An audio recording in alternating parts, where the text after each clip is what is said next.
अस्सलाम वालेकुम प्यारी नाजरीन, आज मैं आपको सुनाने जा रहा हूँ एक ऐसी दास्तान जो ताकत, हवस और वफा के बीच की दास्तान है। यह कहानी है उस दौर की जब बादशाहों के एक इशारे पर इंसानों की तकदीरें बदल जाया करती थीं। उस मुल्क का शासक ज़हीर शाह अपने ऐशो आराम के लिए मशहूर था।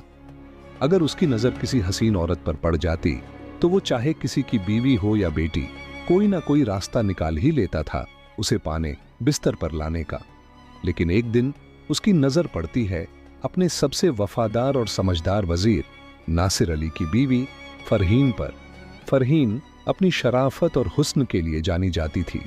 उसका चेहरा ऐसा था कि जिसे देखकर फूल भी शर्मा जाएं।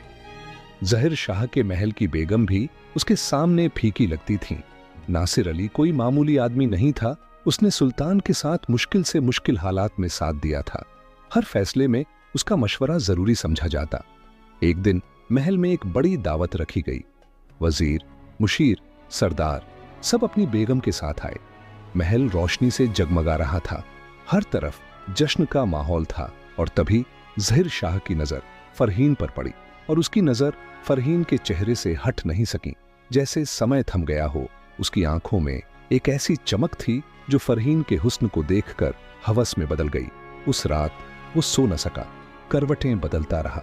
सुबह होते ही उसने एक चाल चली। उसने नासिर अली को बुलाया और एक खत पकड़ाया हुए बोला, ये बहुत अहम दस्तावेज है नासिर, इसे मेरे दोस्त तुर्किस्तान के शासक सुल्तान जमील तक पहुंचाना है। मैं इस काम के लिए किसी और पर भरोसा नहीं कर सकता। नासिर अली बोला, हुजूर, ये मेरे लिए फख्र की बात है। मैं खुद इस खत को आपके दोस्त तक पहुंचाऊंगा। लेकिन नासिर अली को क्या मालूम था कि उसके साथ क्या होने वाला है। वो घर गया, फरहीन से मिला और बोला, कुछ दिन के लिए दूर जाना पड़ेगा, अपना ख्याल रखना। फरहीन ने मुस्कुराकर हामी भर दी और नासिर घोड़े पर बैठकर वो रवाना हो गया। अब शासक का असली इरादा खुलकर सामने आने वाला था। जैसे ही उसे यकीन हुआ कि नासिर अली सफर पर निकल गया है, वो टहलते टहलते वजीर के घर की ओर बढ़ा। दोपहर की धूप नरम थी, हवाएं धीमे धीमे चल रही थीं और उसी वक्त फरहीन अपने कमरे के बाहर बाल सुखा रही थी। उसके कपड़ों से हल्का सा इत्र की खुशबू उड़ रही थी। तभी दरवाजे पर दस्तक हुई। जब उसने दरवाजा खोला तो सामने खुद शासक था। वो घबरा गई, लेकिन खुद को संभालते हुए बोली, हुजूर, इस सादे घर में आपका तशरीफ लाना हमारे लिए सौभाग्य की बात है। ज़हीर शाह मुस्कुराते हुए कहने लगा, मैं यूं ही टहलते हुए इधर आ गया। सोचा तुम अकेली होगी, तुम्हारा हालचाल पूछ लूं।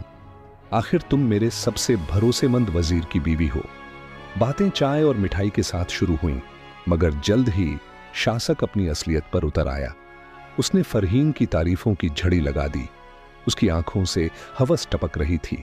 तभी वह फरहीन देखते हुए कहता है, तुम्हारे जैसा हुस्न मैंने किसी में नहीं देखा। तुम्हारा नूर दिल को बेचैन कर देता है। अब फरहीन उसके इरादे समझ चुकी थी। इसने मेरे सोहर को मुझसे इतनी दूर क्यों भेजा है? यह अचानक आया मेहमान मेहमान नहीं, शिकारी है। वो खड़ी हुई, गहरी सांस ली और बोली, हुजूर, शेर कभी मुर्दार नहीं खाता, वो शिकार करता है। और जब शासक ही शिकार करना छोड़ दे और गंदगी में मुंह मारने लगे तो रियाया किससे उम्मीद रखे अपनी हिफाजत की? यह सुनते ही ज़हीर शाह का चेहरा उतर गया। उसका सीना झुक गया। वो चुपचाप उठा और महल लौट गया। उधर नासिर अली अभी कुछ ही मील गया था कि उसे याद आया, वो खत तो तकिए के नीचे ही भूल गया है। वो फौरन लौट पड़ा। जब वो कमरे में दाखिल हुआ तो तकिए के नीचे से खत उठाते ही उसकी नजर पलंग के नीचे गई। वहां एक जोड़ी शाही चप्पलें रखी थीं। उसे सब समझ में आ गया। उसके चेहरे से खून उतर आया, मगर उसने कुछ नहीं कहा। वो बिना शोर मचाए सफर पर दोबारा निकला, खत पहुंचाया और वापस आया। शासक ने उसे 100 अशर्फियां इनाम में दी। वो उन्हें लेकर बाजार गया। फरहीन के लिए कपड़े, चूड़ियां, इत्र और बाकी जरूरी चीजें खरीदी। घर लौटा और फरहीन से जल्दी से, तैयार हो जाओ, तुम्हें मायके छोड़ने जा रहा हूं। फरहीन ने कुछ नहीं पूछा, बस तैयार हो गई। वो उसे मायके पहुंचाकर वापस लौट आया। 1 महीना बीत गया, कोई चिट्ठी, कोई खबर नहीं ली। फिर एक दिन फरहीन के भाई दरबार पहुंचे।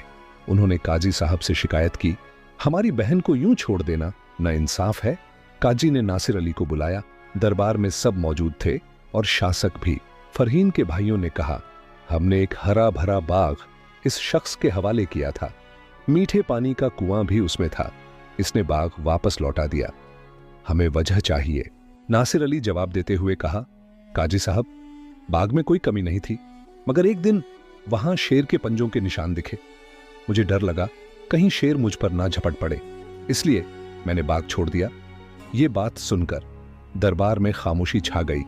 तभी शासक जहीर शाह अपनी जगह से उठा, बोला, नासिर अली, तुम अपने बाग में इत्मीनान से वापस जाओ।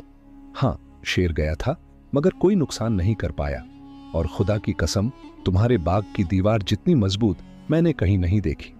दरबार में किसी को कुछ समझ में नहीं आया, लेकिन असली फैसले की मुहर लग चुकी थी। नासिर अली फरहीन को मायके से वापस लाया। कभी किसी को इस वाकये की सच्चाई मालूम नहीं हो पाई और मसले का हल भी निकल गया। और यही समझदारी थी, रिश्तों की इज्जत बचाने की थी।